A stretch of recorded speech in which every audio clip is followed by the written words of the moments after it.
everybody, Joe Joseph here for thedailysheeple.com, and I have something for you. Something a little lighthearted, so we don't focus on doom and gloom all the time. Well, St. Patty's Day is coming up. All of you people that drink the green beer on St. Patty's Day, well, the Daily Mirror has a great article, Best St. Patrick's Day Facts. 6 bizarre things you didn't know about the Irish event. Well, here's some things. 1, let me say this. This is all about the things you didn't know about leprechauns. So here you go. 1, they weren't all friendly. Leprechauns made their first appearance in an 8th century poem. King Fergus of Ulster was sleeping when the tiny angry men sneakily tried to drag him into the ocean and drowned him. They only stopped when he woke up and captured them. Unsurprisingly then, the creatures are said to have been untrustworthy trickster figures who would deceive others whenever possible. Dirty dogs. 2, they didn't even live in Ireland. That's right. According to early tales, leprechauns lived in an undersea kingdom in the mid-Atlantic, says Tom O'Donnell, a UCL researcher in medieval Irish. The creatures can be traced back to old legends of water spirits called Luchurpan, meaning small body. And even today, they aren't just restricted to Ireland, with a colony of leprechauns said to exist in an official city park in Portland, Oregon. That's right.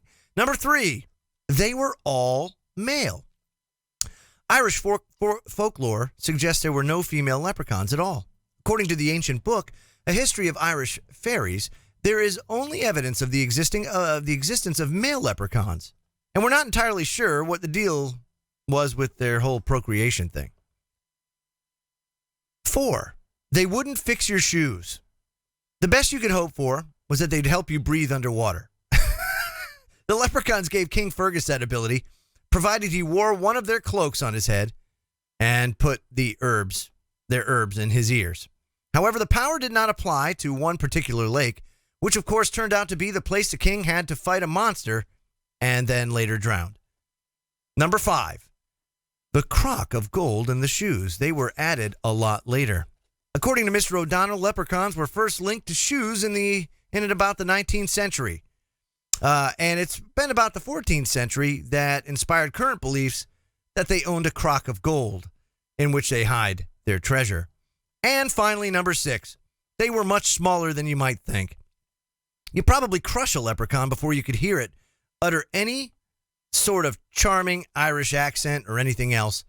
When one thinks of these creatures and when one of these creatures arrived at the court of King Ulster, the King of Ulster, courtiers are said to have tried to drown him in a wine glass. That's right, in a wine glass. The king's dwarf poet was able to hold the leprechaun in the palm of his hand, and a fully grown man was able to hold the poet in the palm of his hand. And when the king of leprechauns stood up, a blade of grass came as high as his knee. I'm Joe Joseph. This was some very interesting St. Patrick's Day folklore for you, brought to you by thedailysheeple.com. Have a great holiday, folks, and I will see you all later. Take